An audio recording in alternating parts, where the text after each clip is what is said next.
Hi, we are Adventure Authority. My name is Dave. With me is David. Hello. And Dan. Howdy. And today we will be talking about Wonder Woman, and we will do the first bit spoiler free, and then obviously we will announce when we go into spoiler territory. She's my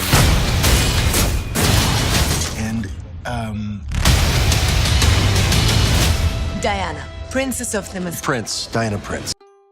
Dan, give us a brief rundown of the film, very just in like one sentence. What's the film about? One sentence is quite a hard way to boil something down. It actually takes time to say something in fewer words than longer words, actually.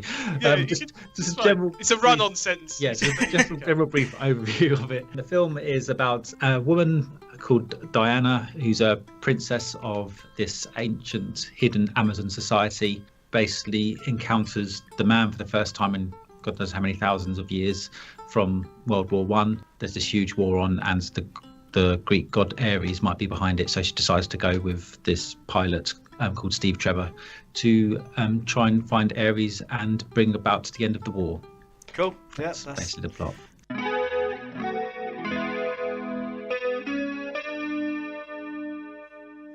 And I think the problem with this particular interpretation of it is that they adapted the film at a time when what was in the film was what was sort of going on in the comics at the time, where it's been written by a writer, Brian Azzarello, and I haven't actually read his run on the comics. It has actually been very good, but at the same time, he did some very sort of troubling things with it.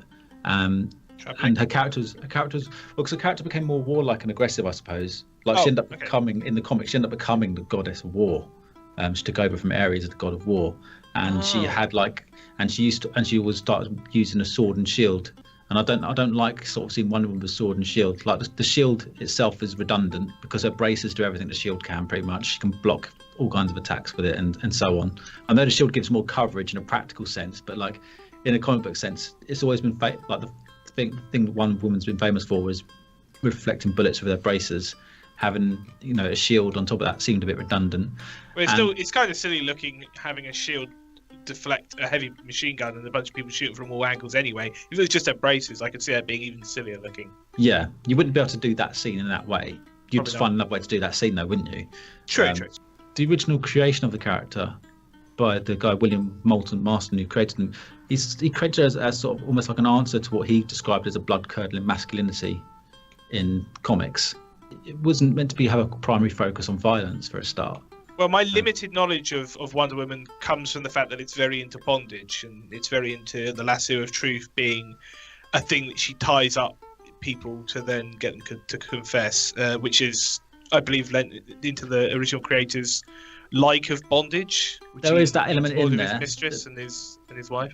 Well, he didn't. Wasn't it? Well, she was sort of a mistress, but then they end up They end up being like a cohabited relationship, all three of them together, and kids with both of them and live with both of them. So he has a very interesting background. So there was that element of bondage in the comics where both Wonder Woman and the villains would be tied up and submissive. But he was also like partly inspired by the sort of strength of like the suffragettes movement, who were also chaining themselves up to railings. And he saw this troubling sort of notion of the idea that there's a power in submission sometimes. That has been explored very well in the comics in different ways over the years. So it's something that's been part of Wonder Woman's character. So there were a lot of progressive, particularly for its time, progressive ideas when Wonder Woman was first created. Like William Moulton Marston himself would be, is a feminist, and his partners, both his partners were feminists as well.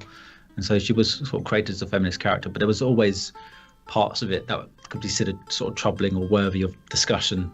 And there was sort of a lot of complexities to it.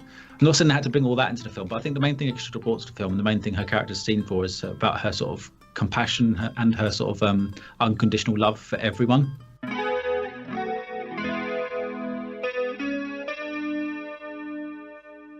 Violence would be the last resort for her, for one. But she can punch, and she's got super strength. She can fly, jump. I mean, you saw her do a lot of that in the film anyway. She could do plenty without cutting people up. And she has the lasso as well, and braces. Yeah, so she could do plenty without needing a sword and shield. Like I said, most of her history in the comics, she's not wielded a sword and shield. Usually, and invisible plane. She used to have an invisible plane. Sometimes she has an invisible plane, sometimes she doesn't. There's a lot of weird stuff in the comics because comics are generally weird. Like in the original comics, the Amazons didn't ride around on horses; they rode around these giant kangaroos from space. What? They should have had that. They should have had that. That would have been brilliant. I think they left that out because of budgetary reasons. Because executives look at that and go, so we could do horses, or we could use a bunch of weird CGI kangaroos. And they go, well, let's go with the horses, to be honest. It's really like uncomfortable to bounce around a kangaroo, especially if you're a chap. Because that's really going to hurt every time you land. That's why it's practical for them, because it's a world full of women. They didn't think about what men need. They didn't have any men there. Their families can still hurt. It's like going to Paradise Island and expecting there to be men's toilets. You're not going to find them.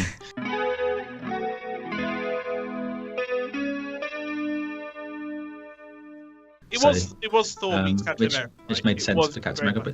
But do you think? This is one thing I was thinking about with the movie, that it could be argued that there was two protagonists in this film, that it was Wonder Woman and Steve Trevor were the main characters. It wasn't just Wonder Woman. Because he does drive a lot of the plot along, and it kind of makes sense, because she's naive. A fish out of water, and she doesn't know how to negotiate the way through to the war. She doesn't know where she's going or what needs to be done, and so he's going to be doing all the talking, all the strategizing. But it did make it feel like it was more of a dual protagonist film than a single protagonist film. Sometimes I felt. I think he's one who has sort of the arc in the end, I suppose, as well. I kind of appreciated that though, because she's never seen a war. Her mum didn't even want her to get into a scrap in the first place, and to just have her go from her nice, secluded, safe zone and then into World War I, which was a horrible place to be. I don't think her on her own that would have worked well, and I think having Steve take her along and keep reminding her it's not what you think, it's just listen to me, I know best because I've been there. Steve Rogers is this? Captain America. Steve Trevor. Oh, sorry, Steve Trevor, a man with two first names. Yeah. Yeah, so I think that was a good thing to do of how they did that, because she obviously changed a bit after what she's been through. So I really like that dynamic. I didn't say it was a problem that you have to do that in a fish out of water story anyway. But just when you think of Thor, for example, it was clear Thor was the main character in that film. Yeah. And he was centre stage for the whole film. He even though he was the fish out of water, he was still very centre stage. But in this, it felt like she was sharing the stage.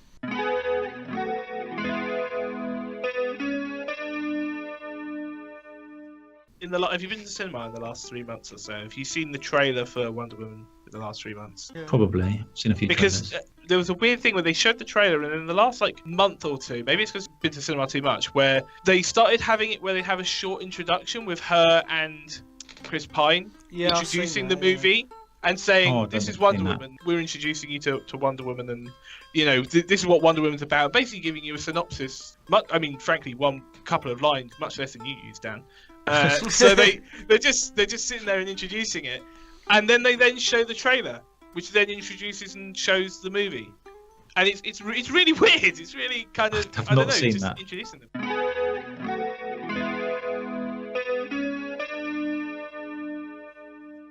Yeah, do we want to go into spoiler territory? I think we're going to get there now. So okay. as of now, if you don't want to know anything about it. Spoiler territory, right? Zeus is her dad. Oh my god! And the bad guy is actually the guy with the moustache. He's the British guy with the limp, and he's actually Ares. Yeah. Which there's too many spoilers. There's too many spoilers. I don't think we need to. Spoil all that. I just had to get out of my system. Oh god.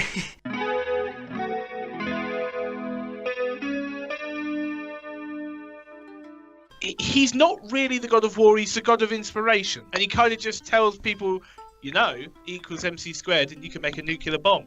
Well, he's supposed to be the god of war. He does. It's not just like he gives him random inspiration. He gives him inspiration of how to create new kinds of weapons and strategy and vehicles of war. So basically, he sort of exacerbates the tendency of man to create things of destruction, and makes it and help. He's basically almost helping them along in trying to destroy themselves. In a sense. To live, which is why World War II and the Vietnam War and all the wars in the last few decades never happened.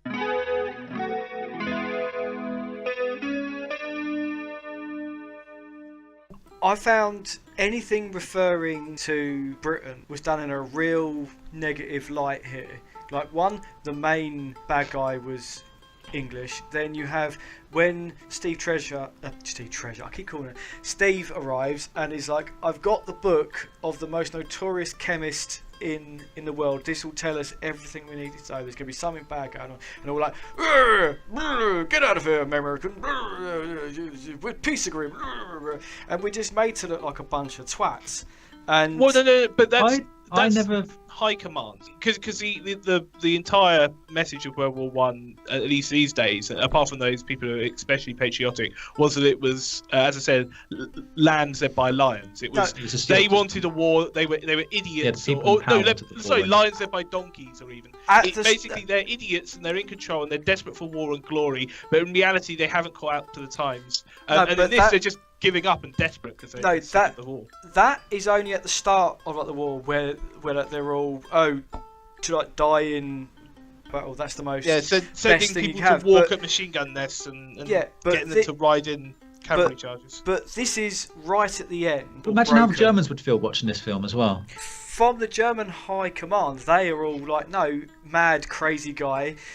We want peace. We're not going to follow what you say. And it takes him having to kill them to get things back on our track. So there's one bad German commander, but the rest of them all want peace. So they've kind of been. They weren't having peace.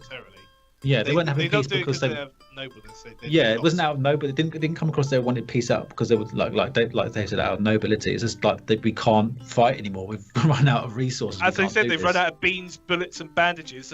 They're out. Yeah.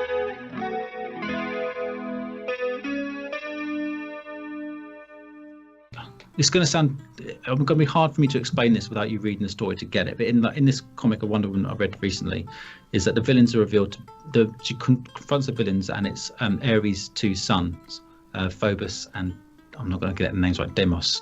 Basically, they're representations of panic and terror, and she doesn't fight. Like for the Disney movie, Hercules. I don't know. I can't remember that. Oh no, sorry, that's Pain and Panic. Yeah, but it's panic and terror. They're the big. But I'm going to choose to imagine them as that fat little thing. If you want to, the avatars are sort of more like dogs, but then they can take human form as well. But she basically, she submits herself before them and basically just sort of expresses her sort of love for them. She accepts them for what they are and loves them and binds them with the lasso, and they sort of submit to that, and that's how she beats them. It's not like a fight. Okay. So again, it sounds kind of cheesy, but the way it's done in the comic. That sounds like a trap. I'm going to choose to think of it as like voiced by Bobcat Goldthwait going, I love you guys. You're so great. It's not a trap because like she was holding the lasso of truth, so she was compelled to tell the truth. So what she was telling them wasn't a lie because she just has a love and an unconditional love and compassion for everyone.